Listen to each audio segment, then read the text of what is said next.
प्यार भी तो ऐसे ही है बेटे।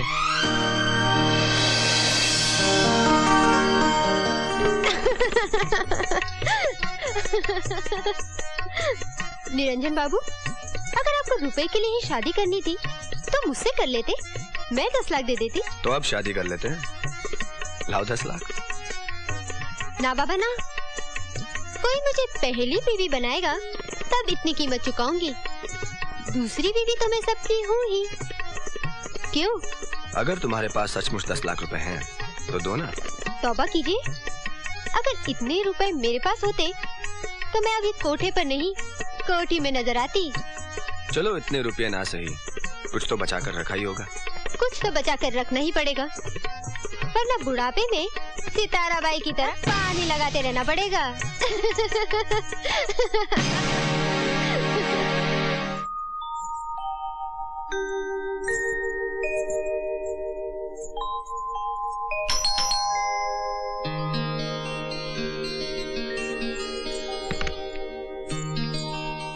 निरंजन बाबू का पैगाम है कि वो वापस अपने गांव चले गए। उन्होंने और कुछ कहा? जी और कुछ नहीं कहा। आप कौन है? आप मेरे बारे में ना ही जाने तो बेहतर है। आदाब।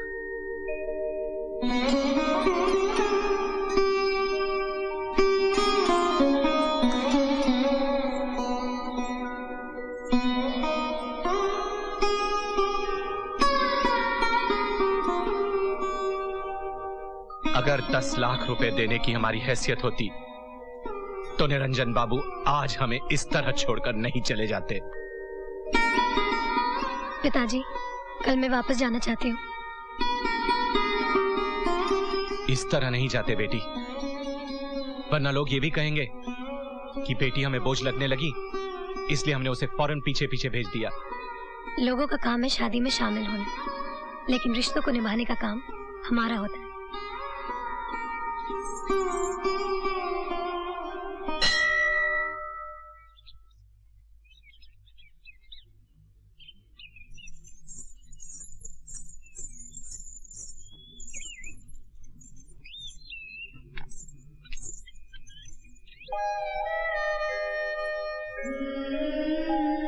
तुम बेटी तो बहुत अच्छी हो, लेकिन उससे अच्छी तुम बहू हो। तुम बार बार यह एहसास दिलाती हो कि तुम जैसी औलाद को पाकर ये दीवान कंगाल नहीं रहा, धनवान बन गया है।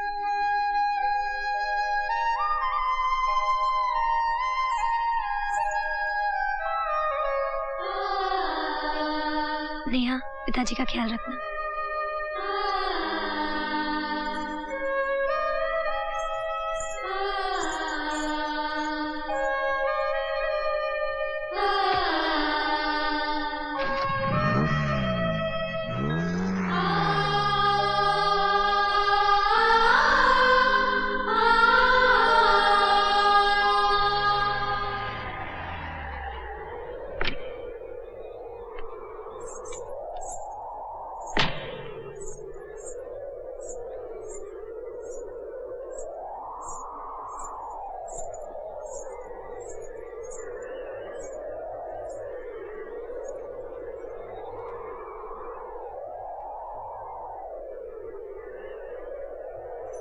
दीदी, आप ससुराल नहीं गई? कोई आएगा तभी तो जाऊंगी। मैं कोई ऐसे वैसे घर की नहीं कि खुद ही अपना सामान उठा के उठल्लू की तरह ससुराल चली जाऊं। इस तरह तो अगर ये जाना भी चाहेगी ना तो भी नहीं भेजूंगी। भाई हमारे घर कोई खाने पीने की कमी है क्या जो हमें ये बोझ लगेगी? क्यों भाभी, आपको कोई पहुंचाने भी नहीं आया? दीवान साहब ने जवान लड़की को अकेले ही भेज दिया। भाई खानदानी लोगों की बात ही निराली होती है।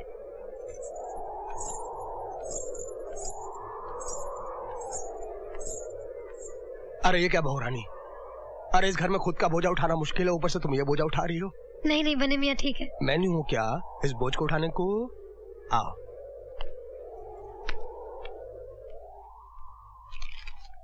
छोटे चौधरी, बहुरानी आई हैं।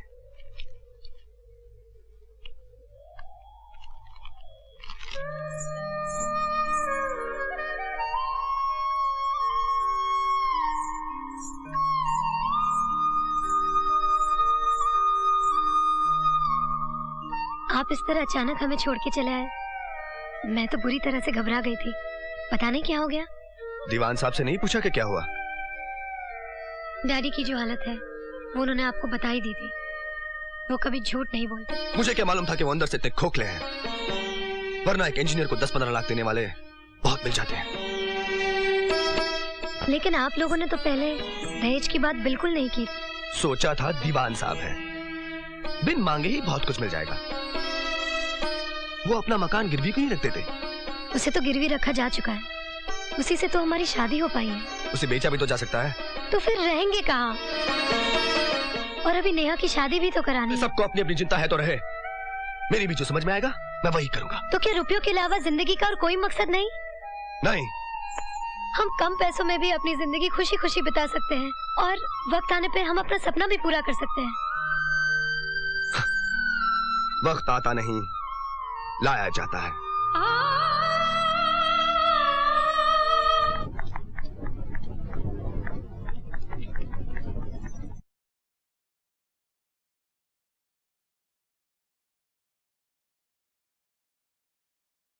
बहू जी, कल्पिता के सर में इतना दर्द है कि वो तड़प रही है, इसलिए आज का खाना तुम ही बनाना। जी हाँ।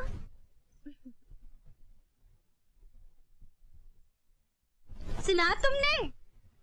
तुम्हारे बेटे ने बाल्टी को कुएं में लटका कर देख लिया, चुल्लू भर पानी नहीं निकला जिसमें तुम डूब कर मर सको। हर बात घूम फिर के मुझ पर ही क्यों आ जाती है? क्योंकि तुम्हें शौक चल रहा था ना दीवान साहब का समधी बनने का, है? अरे सुन रहे हो कि बहरे हो गए हो? अरे हो सकता है बहू कुछ शुभ समाचार लाई हो। शुभ समाचार लाती ना तो निरंजन उसके कमरे से गुस्से से बाहर नहीं निकलता। अब तो मुझे कोई और रास्ता नजर नहीं आता। तुम ना बहुत जल्दी ठंडे पड़ जाते हो। वो कैसे? अरे तुम्हारी अंगूठी कहाँ गई? उसका पत्थर सूट नहीं कर रहा था, इसलिए उसमें दूसरा पत्थर लगाने को दिया है। बहू भी सूट नहीं कर रही है, उसका क्या करे? बहू और पत्थर में बहुत फर्क है। पत्थर तो आसानी से निकल जाता है, लेकिन बहू वो खुद ही निकल जाएगी। वो कैसे? अरे पानी भी बूंद बूंद गिरे ना तो पत्थर कट जाता है, और अपनी बहू तो मिट्टी की बनी है, पहली ही बारिश में गायब हो जाएगी।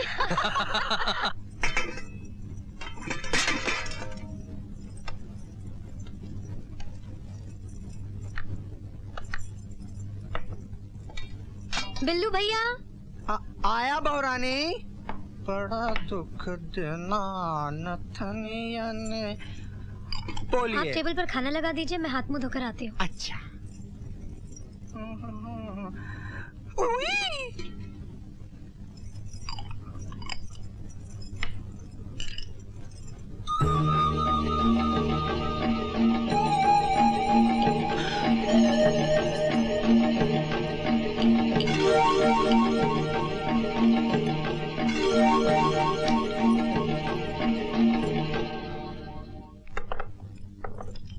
खाना आज भाभी ने खुद अपने हाथों से बनाया है।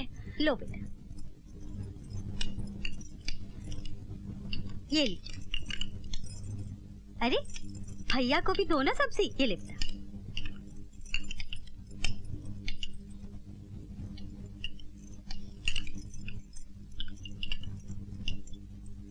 ये लो बेटा।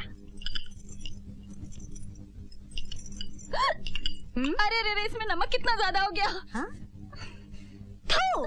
अरे बहू, तुम्हारा बस चले तो हमें जहर चटा दो।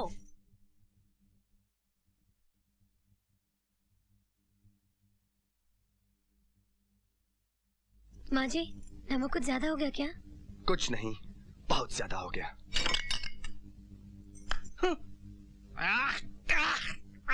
पानी दे छोटी, पानी दे जल्दी। अब क्यों जान निकल रही है? खुद ही तो बिना माँ की बेटी को उठा कर ले आए। अरे माँ होती तो बेटी को खाने पीने के तौर तरीके सिखाती ना।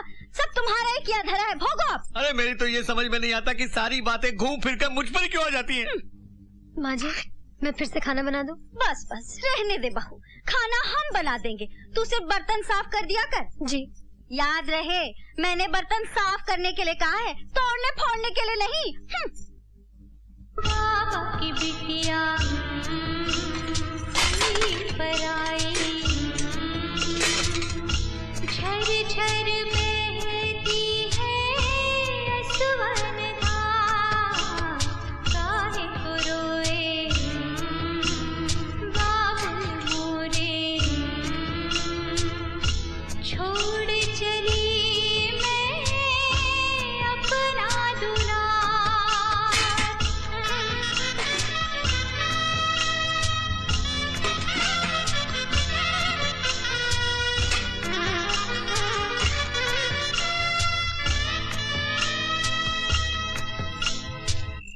दैया, बेचारे के हाथन की मेहंदी तक नहीं छूटी है और इतना ढेर सारा काम। बाप रे बाप, इतने बर्तन। आओ, लगता है चौधराइन ने पड़ोसियों के बर्तन भी इधर से मंगा लिए। क्यों? हमारे अपने घर में बर्तन कम है क्या? वैसे भी अपना काम खुद ही करना चाहिए। काम करते रहने से सेहत भी ठीक रहती है और रात को नींद अच्छी आती है। और एक बात तुम दोनों कान खोल कर सुन लो, खबरदार जो मेरे घर के मामले में टांग अड़ाई तो, समझे? अरे इतने बर्तन? जाओ, चलो यहाँ से। आ जाते हैं पता नहीं कहाँ से मुंह उठा के। बड़े आए थे उसके हमदर्द बनके। लेकिन एक बात तो है मम्मी। क्या? तुमने बेचारे को कुछ ज्यादा ही बर्तन दे दिए हैं। अरे मैं तो और देने वाली थी ताकि रात भर घिसती रहे। वैसे भी निरंजन रात भर आने वाला नहीं है। वो कहाँ गए हैं? बैंक मैनेजर से मिलने गया होगा। इसी महारानी की वजह से तो सारा मामला खराब हुआ है। मैनेजर को पटाने के लिए दारू वारू पिलाएगा और सुबह को लौटेगा। माँ, खाना तैयार है। अच्छा चलो।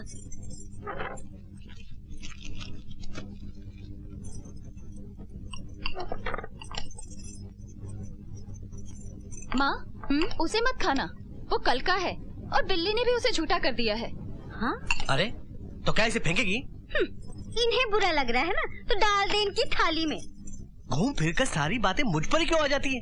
अरे मेरे कहने का मतलब ये था, इसे बहू तो खा सकती है कि नहीं? हाँ हाँ, वो क्यों नहीं खा सकती, वो तो है ही जूठन खाने लायक। हाँ, उसके लिए रख दे। बिल्ली का जूठा खाएगी तो बिल्ली की तरह बेवफा हो जाएगी, तब ये घर भी जल्दी से छोड़ देगी।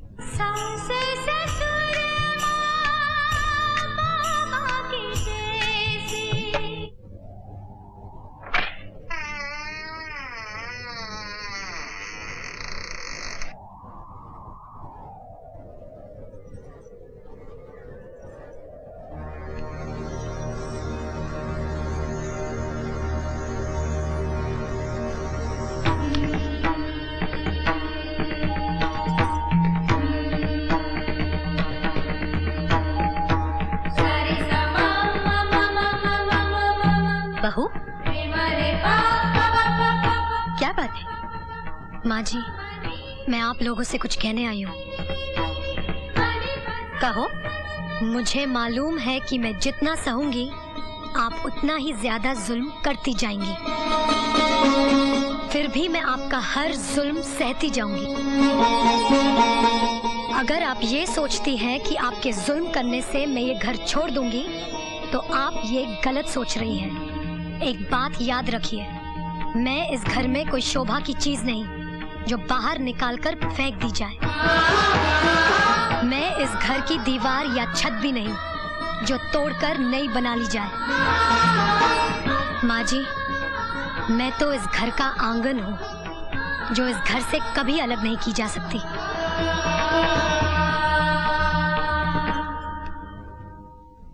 देखा देखा कैसे मुंह पर चोट करके चली गई। सब तुम्हारी वजह से हुआ है। मेरी ये समझ में नहीं आता कि हर बात घूम फिर कर मुझ पर ही क्यों आ जाती है। सबसे पहले तुम ही गए थे ना उसे देखने और आकर बोले साक्षात सरस्वती है। नहीं, मैंने खून नहीं किया। जब मैं अंदर गया तो उसका खून हो चुका था। ये सच है कि मैं मीना भाई के कोठे पे गया था। ये गलती मैंने जरूर की, लेकिन मेरा यकीन मानो, मैंने उसका खून नहीं किया। नहीं किया मैंने उसका खून। मेरे खिलाफ साजिश की गई है। मैं मरना नहीं चाहता पूजा। चलिए मैडम, मुलाकात का वक्त खत्म हो चुका है। पूजा, मैं मरना नहीं चाहता। मैं मरना नहीं चाहता पूजा। मैं मरना नहीं चाहता पूजा। मैं मरना नहीं चाहता। मैं मरना नहीं चाहता।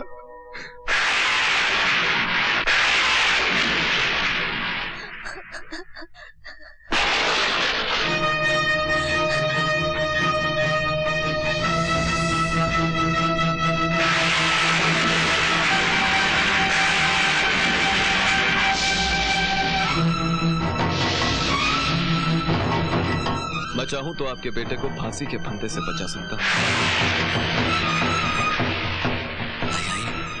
आइए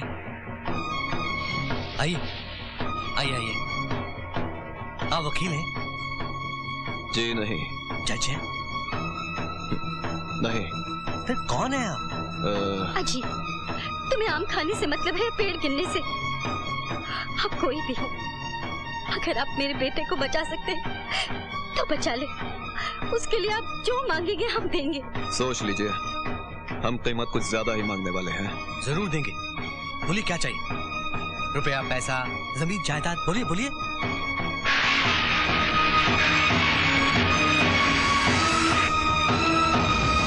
मुझे एक रात के लिए आपकी बहू चाहिए। क्या? एक बूढ़े बाप के लिए जवान बेटे की लाश से भारी और कोई चीज नहीं होती। अपने इन हाथों की ताकत को संभाल कर रखिए, वरना अपने बेटे की लाश कैसे उठा पाएंगे? अब तो इन कांधों पर शॉल भी नहीं रख पाते, फिर बेटे की अर्थी कैसे रख पाएंगे? वैसे फांसी से ज्यादा तकलीफ नहीं होती, सिर्फ गर्दन जरा सी लंबी हो जाती है और जबान थोड़ी सी बाहर आ जाती है। लेकिन घबराने की कोई बात नहीं है चौधरी साहब, आपको ज्यादा परेशानी नहीं होगी, क्योंकि कफन और लकड़ियां तो आप खुद बेचते हैं। अगर आप अपने बेटे की जिंदगी बचाना चाहते हैं तो ये रहा मेरा पता।